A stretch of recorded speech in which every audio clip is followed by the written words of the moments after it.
or unwilling to work for some weird unknown reason, that we would call 311 regularly asking for housing assistance and we would not be provided it. Please be careful. I'm on a live.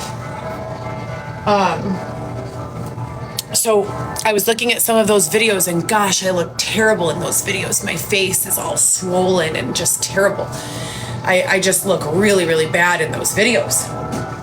And I was questioning to myself, I was like, why do I look so terrible in these videos? Like, what is going on here, you know?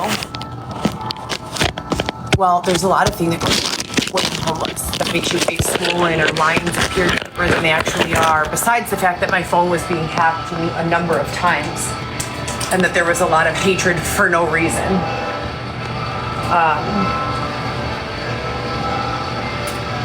I was also, actually, let me move my foot down so that I can do this. There we go. There we go. There was just a lot of hatred and a blatant refusal of anyone to acknowledge that it was going on. Right? So in person, if someone stalks you around saying, you're ugly, you stupid bitch, you're this, you're that, police come and they arrest that person and it's called harassment and it's a criminal charge, right? So the internet should be and is supposed to be the same way. It's supposed to be the same way. People are not supposed to be able to alter your videos in your phone. They're not supposed to be able to hack your accounts. They're not supposed to be able to stalk you. They're not supposed to be able to change your video settings or your, whatever you've got going on. It's supposed to be illegal. It's supposed to be grounds for criminal charges. That's what's supposed to happen if someone does something like that to you. But for me, it was never addressed. To this day, it's never been addressed. I've never been to court as the victim. I've filed numerous charges. I've filed many, many, many police reports. I have never been given the respect of any sort of resolution. I've never been given the human and humane and ethical response that I deserve. Hold on, you guys, I'm starting my pump. And that's troublesome as well.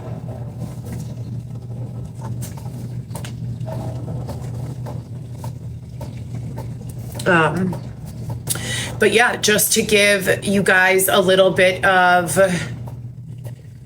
insight, it has been incredibly difficult. I had this relationship that I was all in for. I'm a victim of, I don't want to call it stupidity or ignorant. I guess ignorance would be the right word. You don't know until you know, right? I believed in our government, and I believed in and trusted that if someone was a government official, i.e. a state's attorney, and they involved you in a deal with the state, that they would uphold their end of the deal and that you would be protected. I never for a second believed that, I guess I was so naive that I did not believe that extortion could be used by a state's attorney or a detective to get a person to do what they want them to do. If you define extortion in the dictionary, it's something along the lines of forcing someone to do something that you want them to do by means of threatening or the threat of XYZ. So you say to them, if you don't do this, I will do this. And you make sure that the thing that you'll do is so important to them that they have no choice, i.e. take your children from you. Perfect example, right? And so I went along for these years in an effort to do the right things for my family, society, my community. And the more compliant I was, the nastier the chatter became. And what do we mean when we say chatter? We say there are people who are clearly disgusting individuals who have something festering inside them that they will find a person who is at peace, who is saying something positive or beneficial, who is making all the effort that they have inside of them to live the best life that they can. And I'm not talking about people living their best life like, woohoo, we're going to get drunk. I'm talking about people living their best life like, oh my gosh, there is a lot of bad going on in this world, and I want to make an active effort to offset that bad. Or people who, like myself, may say, oh my goodness, I posted 100 really raunchy, sexy posts. How can I balance that out? Maybe I should post myself going to the church one time for every time I posted a picture of myself in the nightclub. Anyone ever think of that? Maybe I should post myself, volunteering, or passing out water or food, or giving a homeless person $1, or making a donation to my church, or showing up the extra mile for, my peer group or my coworkers, or feeding my coworker who forgot their lunch at home, or, any one of these things that we do that are positive, that are not so commonly posted about. We talk about what our impact is on ourselves and on society. If every single one of your posts is in the nightclub getting drunk, what is your influence? What is your message? What are you saying without saying it? No. I don't allow people to join in on the days when the chatter is super negative, because I'm not dumb. And I have no intention at all whatsoever in engaging with any sort of nasty, hater, disgusting, abusive, harassing type of people. None whatsoever. On the days when the harassment is at an all-time low, I might consider it. But for now, we're not doing that. But thank you for attempting to join. I really appreciate your thoughts. If they're constructive, put them in the comments. But anyways, that's another thing. So it's Father's Day. I'm just talking while I pump and discussing the situation. So my son is 17 weeks old tomorrow. My baby, Weston Mateo Gillespie. And we are still in the midst of that situation. In addition to that, I was referred to a bunch of different services that my ex, you know who, the one I was on the reality show with, never had to participate in while on parole, but me, with no criminal record, am having to participate in, or they're extorting me to not let me be around my children. So some of them are, there's a whole bunch of different things they're extorting me to do. One of them is some sort of drug rehabilitation. I don't even do drugs. I've never been addicted to anything in my entire life, ever. Not a substance. I've been addicted to love. I've been addicted to a person. I've been addicted to a feeling, complacency, happiness, peace. But I've never been addicted to a substance in my entire life. Never, not once, ever. There has never been a substance that I was like, oh my gosh, I just can't do it without this. I must take this. Never. It's just never happened, ever. Never, ever, ever. So I'm doing that. Which, how do I, as a person who's never been addicted, how do I go into addiction therapy with an open mind while looking at all the trash around me, actively using, going home to their families and children, sitting in the comments saying really nasty things, and none of them are being asked to participate in any of those sort of programs. It's weird, isn't it? It's almost as if there's some sort of incentive to misbehave, is how it feels. So I've been going to church and doing everything that I can think of to walk that straight and narrow, waiting for our housing situation to become permanent. We're at this shelter here. This is our fourth shelter since we got accepted into the shelter system in February, 2 days after Weston was born. And as I briefly discussed in this live, that followed approximately 2 years of me living in various capacities of homelessness, whether it was the backseat of my vehicle, an Airbnb, a hotel room. I spent approximately $40,000 to $50,000 on Airbnbs, hotels, etc. and so forth. I paid off my vehicle and then it was stolen from me. I mean, you've got to be a real low life to steal someone's car from them when they're living in it, right? Don't you agree? But not before it was mechanically and cosmetically destroyed. The first time I was parked in a gated community in Barrington, Illinois. I had never been there before in my entire life.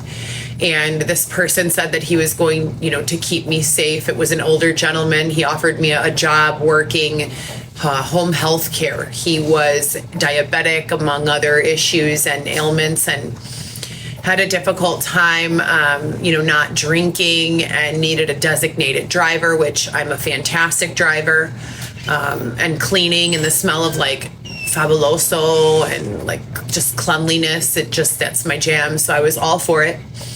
And my vehicle was parked in this gated community that no one had ever visited me in or knew that I lived in. And someone came to the car while I was asleep and put a 6-point star on the bumper and then a 5-point, kind of like a, like 2 of these and 2 of these, almost like a hashtag, but with 5 lines right next to it, like huge on the bumper, like this big. And I reported it to law enforcement, and that was one of many, many, many, many, many times that my vehicle was sabotaged before it ultimately was destroyed. And I would just keep repairing it and repairing it and repairing it and repairing it and repairing it. But they ultimately ended up destroying it, mechanically sabotaging it while I was driving back from a job that I had obtained in Tampa Bay, Florida.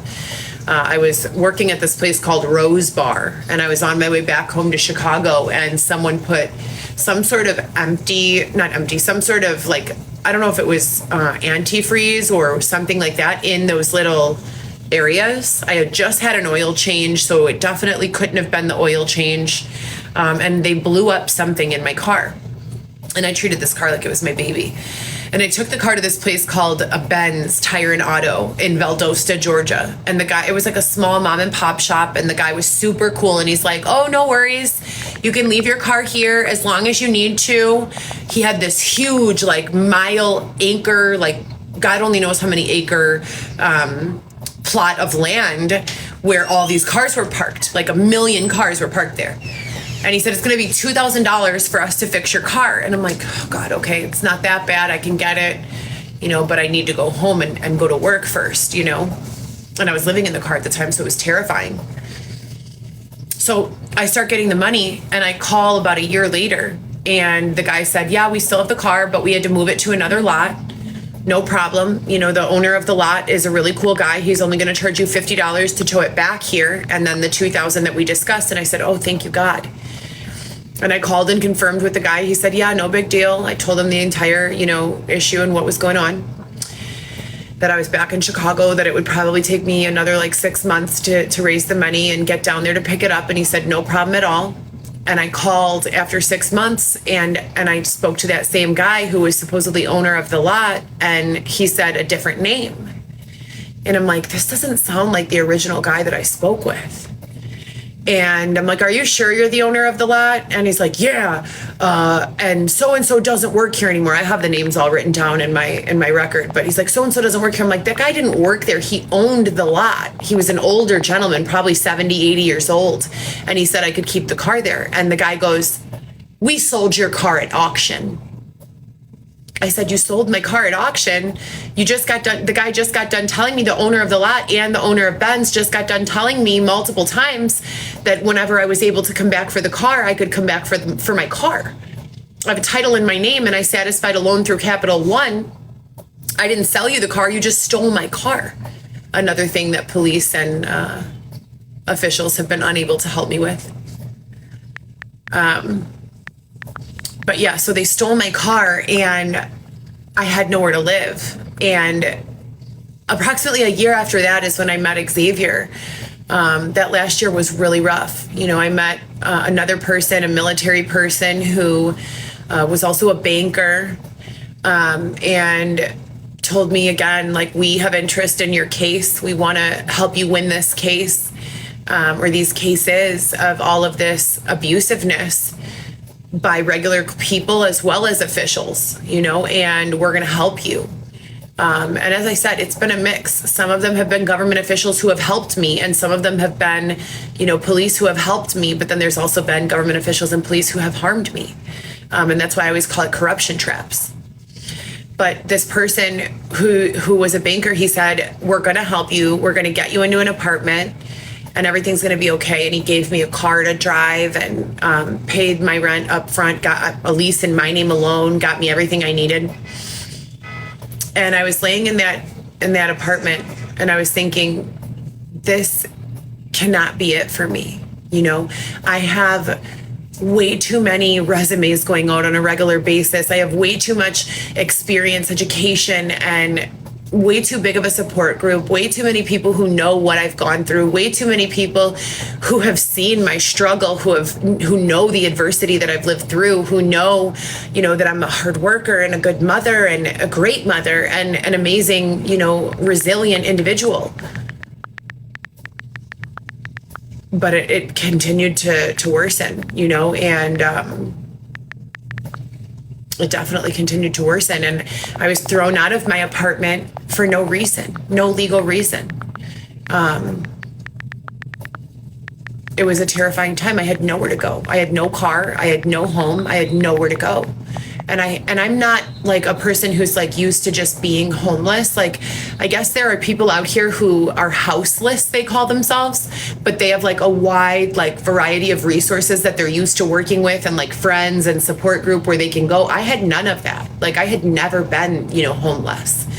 So I was very scared, and I got sexually abused during this time, and I got beaten up during this time, and I got robbed for all of my belongings during this time, my vehicle, my clothing, all the money I had with me, everything. And when I met Xavier, I had like 5 Rubbermaid bins worth of stuff, a couple of bags, a brand new air mattress. Oh no, I had sold the air mattress. I had a sidewalk sale.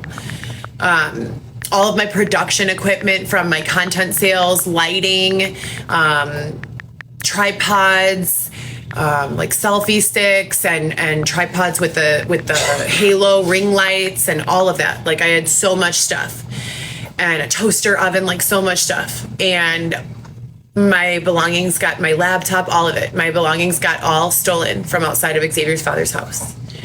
So I had nothing at all. I had 1 bag over my arm with maybe like 3 pairs of pants and 2 shirts when I left. And it was awful. I got a job working at this place called Getir. I was pregnant with twins on birth control. And the whole time, you guys, I'm working, making money, it's going directly back to Airbnb. So I get a check for like $500 after taxes, and an Airbnb for 2 weeks is $500 before taxes. You know, so we're having to like ask his dad for like $30-40 extra dollars so that we could not be outside. It's winter and I'm pregnant. It was terrible. And all the time we're thinking, someone else put it in these words, that there's got to be a binder for this. You know, like there has to be some sort of protocol for situations and circumstances as such. But there's not. There's probably supposed to be, but there's not. And for the first time in my life, I felt completely abandoned and just like I was living in some surreal alternative reality that was not like the reality that I knew. And it was at that time also that I started becoming defensive when people would say that I was privileged. And I would say to them, I'm not privileged. And I would get like super upset over it. Like, I'm homeless and I'm dealing with all this stuff. But I was still privileged in the respect that they were discussing it, because what they were talking about was the privilege of not knowing that all of this adversity exists. That's what they mean. That's what they mean when they were calling me privileged. Even though I was poor and homeless at that time that they were calling me that, they were exposing me to this entire demographic of person who was used to living through that, which I had never been. I had never been heckled and harassed and bullied. Like, who bullies? How old do you have to be to bully? And if this is AI that's bullying, we have an even bigger problem. An even bigger problem. But the bullying from online was translating to bullying in real life, and that bullying was turning into physical assault and sexual assault. And we still have not been able to resolve those issues. So fast forward 2 years from that time, I gave birth to my son, Weston Mateo Gillespie. The whole time I've seen my regular primary care physician on a regular basis so that I make sure I'm updating my chart always with what's going on, what environmental circumstances I'm dealing with, what sort of, physical things are hindering my elevation or my reunification with the workforce or my primary home or my family, et cetera, and so forth. And I'm going into detail, and I'm typing and I'm writing and I'm reaching out to domestic abuse advocates, and I'm reaching out to human sex trafficking advocates, and I'm reaching out to law enforcement, and I'm reaching out to the state's attorneys, and I'm reaching out to everyone. And it was not until every single time we called 311, they kept saying, once you have your baby, you'll be placed in a shelter. And from there, you'll get an apartment. Keep calling. And I kept calling and calling and calling and calling and calling. And when Weston was 2 days old, we got accepted into a shelter, not because they helped us at the hospital, not because they helped us at the police station. I kept on calling, and it was probably like my 1,000th call. And they finally said, okay, we have a place for you. And I was like, oh my God. I walked 8 miles when my son was 2 days old. 8 miles. 8 miles. On foot. 2 days postpartum. What type of an audience makes fun of someone who's enduring some sort of tragedy like that? How do we isolate the audience and put them in a group of their own so that they can go against one another rather than the peaceful, proactive, intelligent, kind, caring individuals?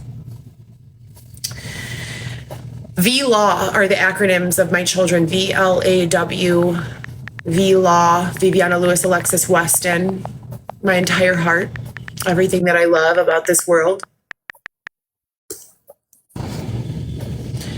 VLAW, virtual law. I didn't plan that.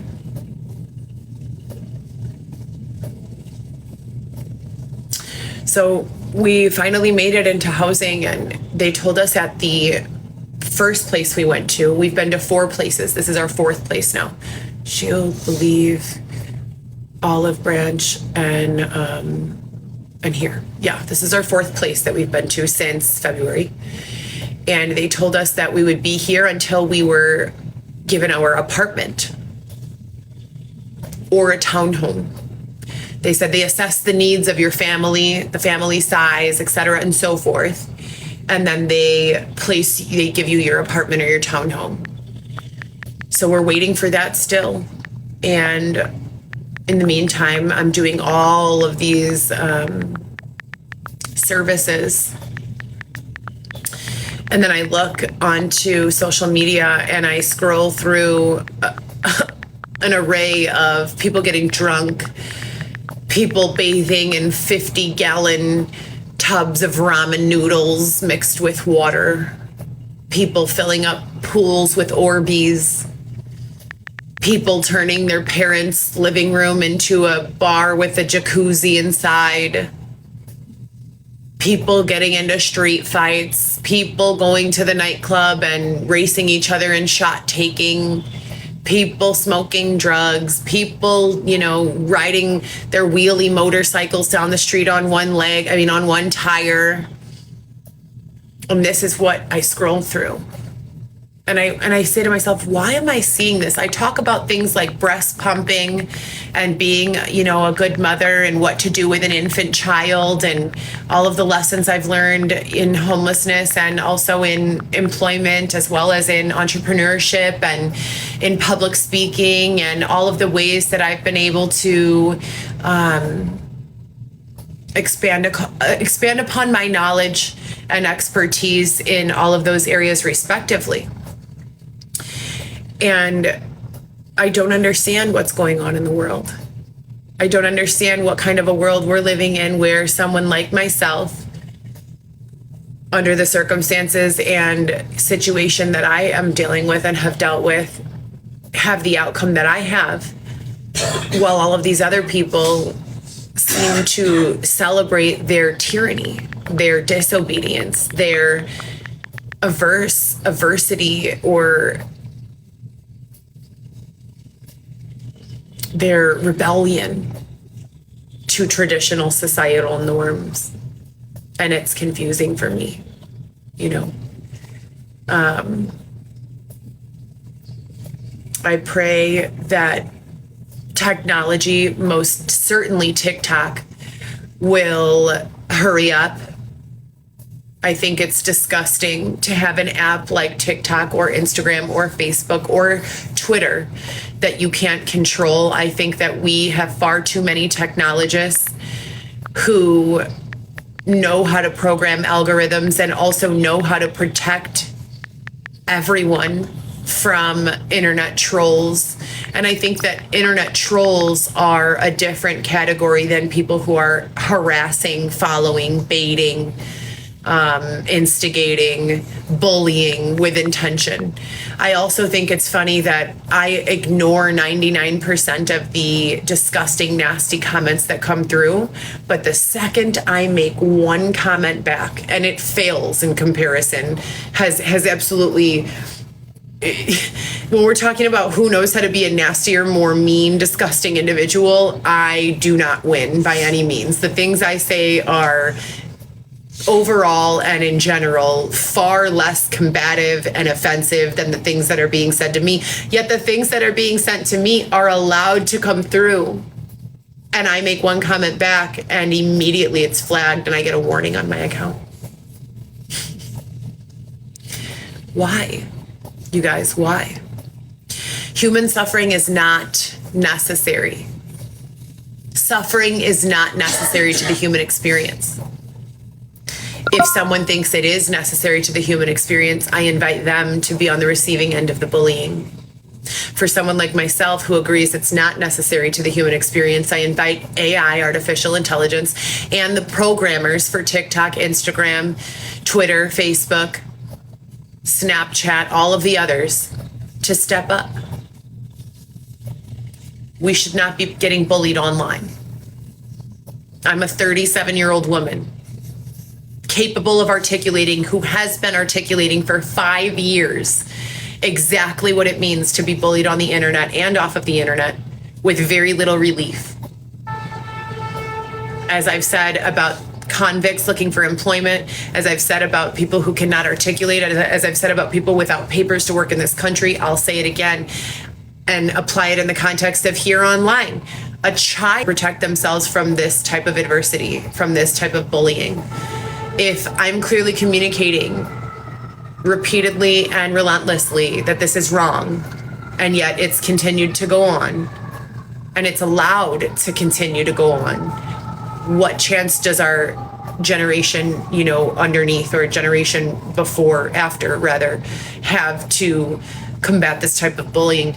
Our kids are going to school with a class of 30 and then jumping on TikTok with an audience of 30 million. If social media doesn't have the type of filtering, the law, to silence those types of bullying and get rid of that type of behavior after my 4-5 years personal experience of reporting on it, then it should be banned. And I don't think it needs to get to the point of banning it, because I know that there are methods to prevent the bullying. So what is going on? And how do we get answers?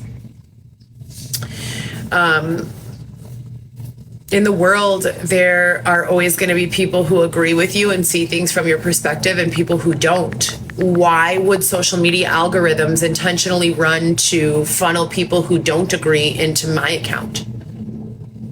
Why wouldn't social media algorithms run in a way that puts me into groups with like-minded individuals so that I can have support systems in the same way that everyone else wants to have them?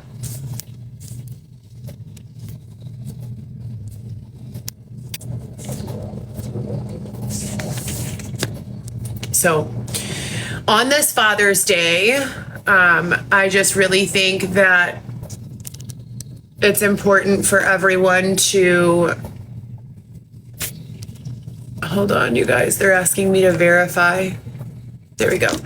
I just think that it's really important that everyone who has exposed themselves as an abusive bully is, wow, thank you. What is that? Cool. Oh my gosh, that's so awesome. But yeah, I just think that everyone who has exposed themselves, thank you so much. What do I do with these, you guys? Wow. I just really want to urge everyone, and I really hope for everyone who's joined me on YouTube, you know that I'm doing AI classes and cybersecurity classes. I don't think these should be areas of discussion anymore because I think they should be controlled.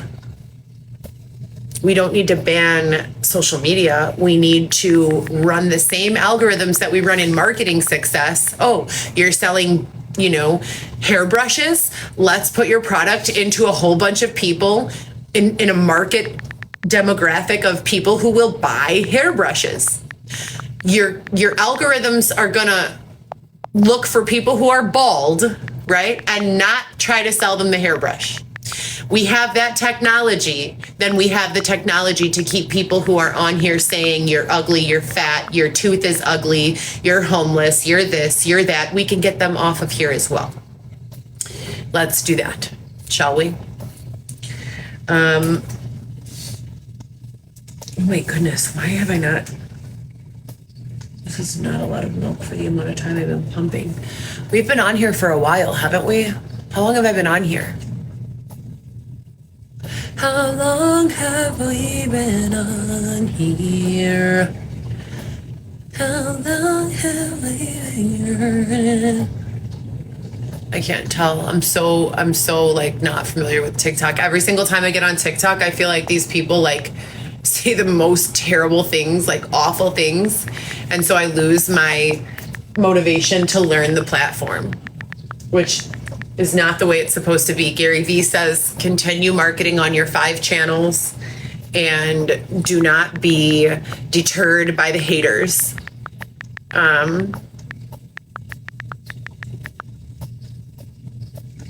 So I really haven't had much experience with TikTok. I did ask for those little hearts with hands, you guys. I wish that someone would give me those. Is that money, or like, what do you use that for? Do you guys use that for TikTok shop? Woo, thank you, Lisa. Lisa sent a rose. Lisa sent a rose. Lisa, what's a prom scam? Don't give her the money. Don't send her anything. We've been on here longer than you've been a parent. Prom money, prom money. Gee, what's that? Money, you guys, 2 cent prom money. Can X explain his eyebrows, teeth? Your daughter said you didn't give her any money for prom. Your own daughter, prom why? I sent you $1.50. Where is your newborn baby? Did you get your hair highlighted? Huffington. You asked for money for prom for Viv and didn't give it to her. Tent Life is calling. Prom money. Just got the number 2 gifter, Savage. Free Weston Mateo, Little Eggs, Montoya, IDOC Y12173. From the lines coming in strong. This is fun. Duster, Truth, Facts. Casa Coleman, here you come. Kids are safe. Why doesn't your son have his father's last name? Adoption. Oh shit, we got her attention. I can't believe she's reading comments. Why are you unemployed? Poor baby is being raised by a stranger. Air duster. Thank you for finally reading comments. You are never getting Rico back. We heard you smoking duster, abortion, lazy, this is gold. The grandma has the baby. You feed 1 out of 4 kids. You are able to cash out gifts before I send. Are you able to cash out gifts before I send? I think so. Tunt is calling, sweetheart. What is your name, man? And this is what I mean. How is law enforcement going to allow this to continue for 5 years? Where are we living? Where there are people in society who are so lonely, miserable, and sad that they can go on my live account and slander and libel and harass and etc. and so forth. I have never run a scam on any of my social medias. You guys want to know about scams? You want me to teach you how to scam? I don't know how. If I was a fucking con artist, don't you think I would be not living in a shelter, you moron? That's not nice. God, please help me. I'm sinking to their level. Let's use common sense. If a person knows how to be a scam artist, they're probably not living in a tent, right? Duh. So stupid. Should I say it in Spanish? Si alguien es una persona que, yo no sé cómo se dice scam artist en español, pero si alguien está haciendo algo malo para dinero, ellos van a tener dinero para comprar una casa, ¿verdad? Oh, ¿no sabes? Porque eres una horrible, grosero, hablando mal. ¿Por cuál razón? Yo no sé, pero esas personas están como 5 personas malas por una buena. Muchas gracias para la buena que está aquí. Muchas gracias. What else is going on before I finish pumping? It's Father's Day, Xavier's first Father's Day. My experience, if you guys know, with regards to the employment comment, I wish I could tell you. I have a lot of experience in healthcare.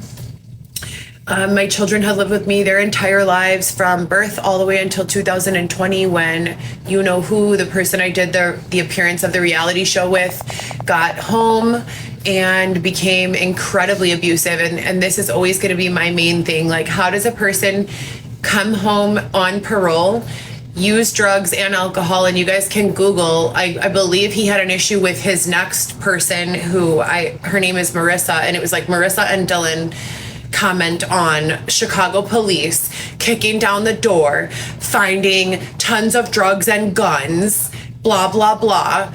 But yet I was the one who got thrown into a tent and forced to take all of these services. And it's been 5 years since all of this began. I have no criminal record. I have never done anything like that in my life. I think I've held a gun once in real life, and it was someone's real legal gun. Like, I didn't hold it at a person. I just looked at it. I've never owned a gun or had a gun in my house. I've never been distributing any sort of drug paraphernalias or doing anything of the sort. But yet here we are, and then they're like, well, don't compare your situation. Well, when these people jump on their lives, are they dealing with 1,000 people addressing them in ways that are bullying and negative? They're not. They're not. And they're using their social medias in ways that I historically have been successful in use for business, for making money, for advertising a product, a service, an idea, a thought. That's what social media is to me. For some people, social media is a group of friends who care about them. I want my social media to be a supportive place. How do I find someone? It shouldn't even have to be a person's job to ban people who are nasty. There should be a moderator who algorithmically already knows how to remove these people who continue on with the same comments, especially after 5 years of doing this. Like, you have to have nothing. You want to talk about having nothing going on in your life? 5 years of harassing a person who's literally done nothing to you, nothing at all, ever. Like, why? What is your problem? And I'm asking from the bottom of my heart, because I could probably like help you find a therapist if you want one. You know, if you are having these issues of self-hatred that boil over to the point where you take effort and pleasure to go into someone else's safe space, i.e., this is my TikTok. So this is my safe space to talk about things I want to talk about. And if you don't want to talk about those things, you could just go like this. Boop, boop, boop, boop, boop, boop, boop, boop, boop, boop. You know, and there you go. Guess what? There's like a billion other creators talking about stuff that you might resonate with more or want to hear about. You don't have to be here hablando groserías for no reason. Like, just keep on scrolling, please.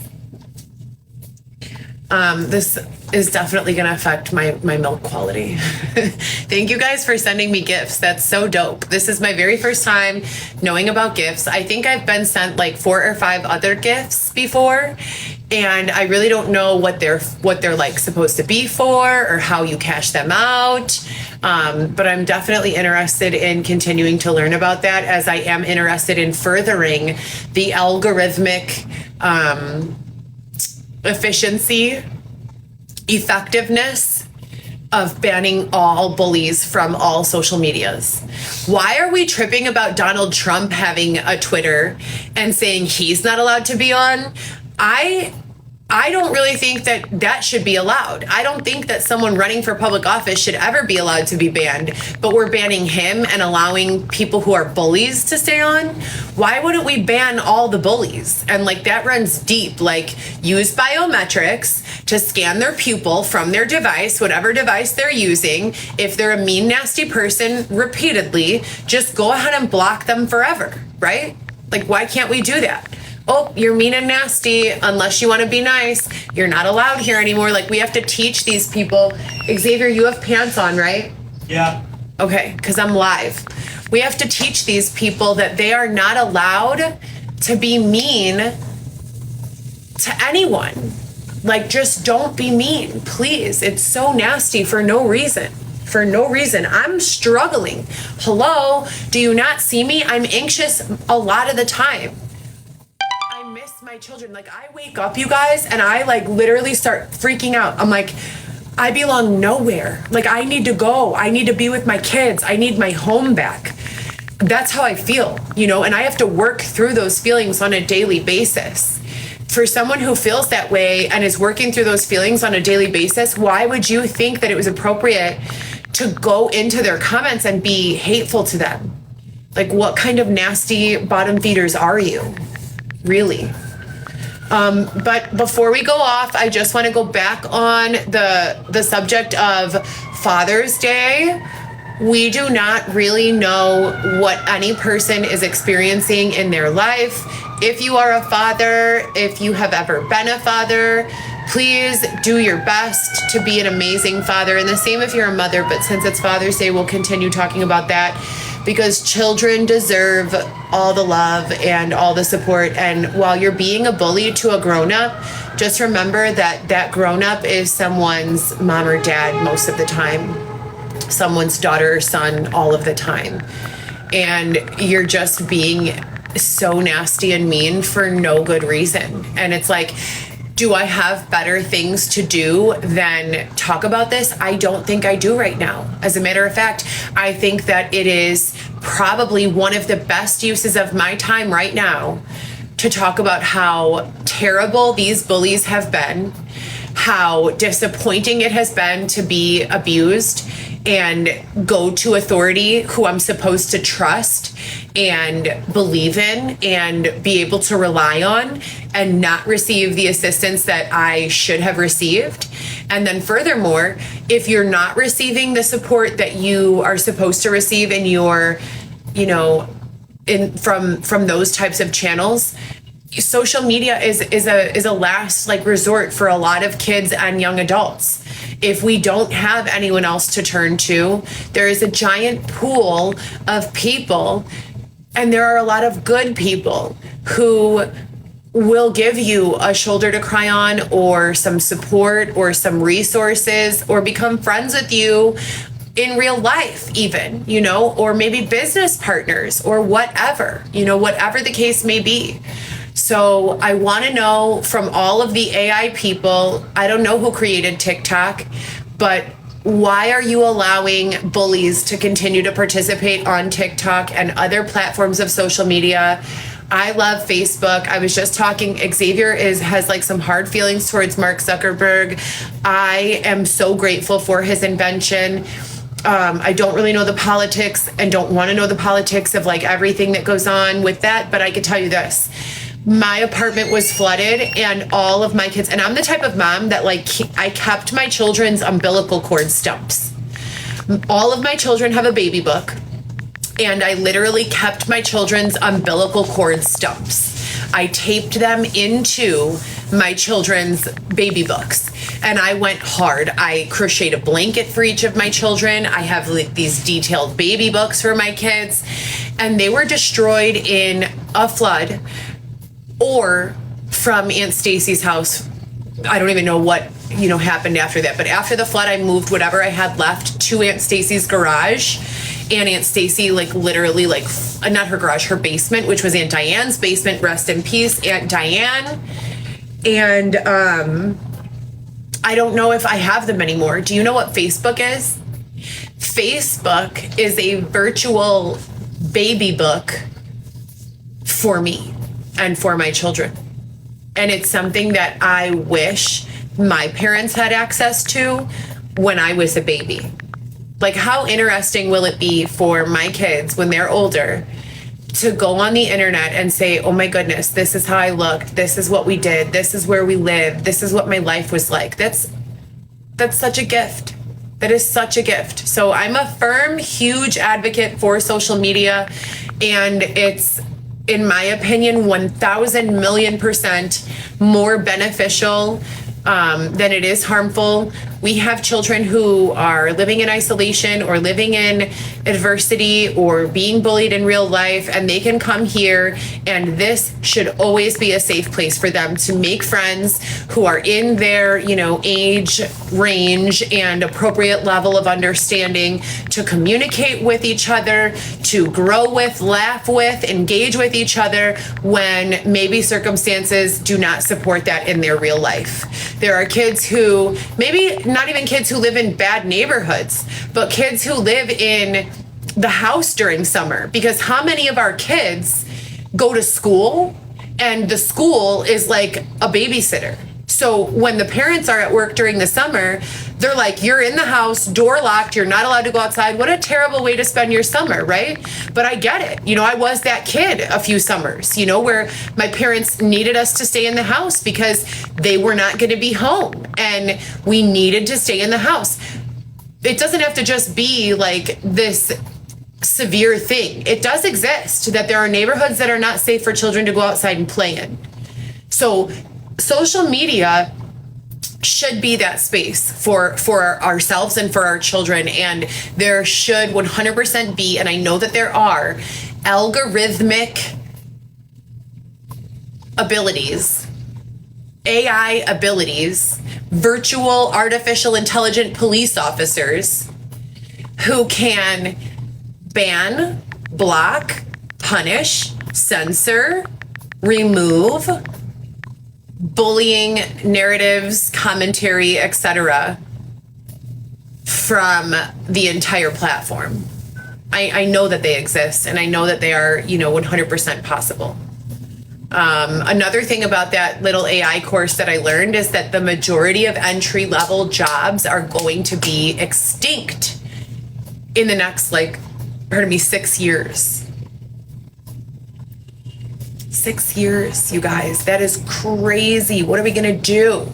No big deal. Another thing I learned from the AI is that if you think of jobs as rungs on a ladder rather, they're creating some sort of AI entry that is being compared to a trampoline. So it will trampoline us onto the higher rungs, which is good news for all of us, because then some of those jobs that are super repetitive and elementary in nature, not really stimulating mentally or fun to do, no one really likes them, can be taken over by AI. So we don't need to be threatened by AI or afraid of AI. We really need to be grateful for AI and just remember that AI is ultimately programmed by human behavior. So the behaviors that we want to receive, the treatment we want to receive, the love, the support, the affection that we want to receive is what we need to be teaching the AI. If you have a moment to jump in someone's comments and say something offensive, then you also have the same amount of time to say something uplifting. So if there's someone who you don't think you agree with and you can't disagree in a way that's not bullying and harassing and mean and elementary, then how about you just find a different account that you actually like and you make a positive impact to that account. If we can all take a really, really tremendous effort at diminishing the negative impact we have and amplifying, multiplying the positive impact that we have on each other, on society, we would be in such a different place in a day from now, in an hour from now. If every single one of you that were on this live wrote something positive to like 10 accounts, can you even imagine? Just imagine it. Versus what happens when someone's mean and nasty to you? You like probably will be mean and nasty to someone else, or at the very least quiet. You know, like I'm the type of person naturally in my natural state of homeostasis, I'm like boisterous and I don't want to say obnoxious, but the natural Heather, if no one is being awful to me, I'm like, hi guys, how are you? Good morning. Have a great day. That's my natural, you know, how I am. If you see me quiet, it's because someone was probably being really mean and awful to me. So when you measure the impact that we're able to have, you're being mean and awful to one person, it could have much greater of a negative impact than you even understand.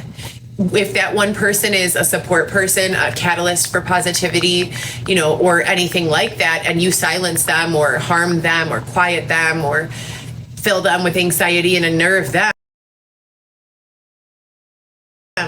they can't be any strength for anyone else in those moments. Okay. Hold on, you guys. I need to take off my pump. Ouch.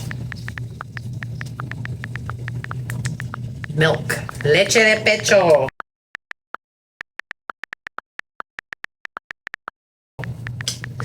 Ouch. This one always makes more than this one. Always. With all my children. He came from heaven above.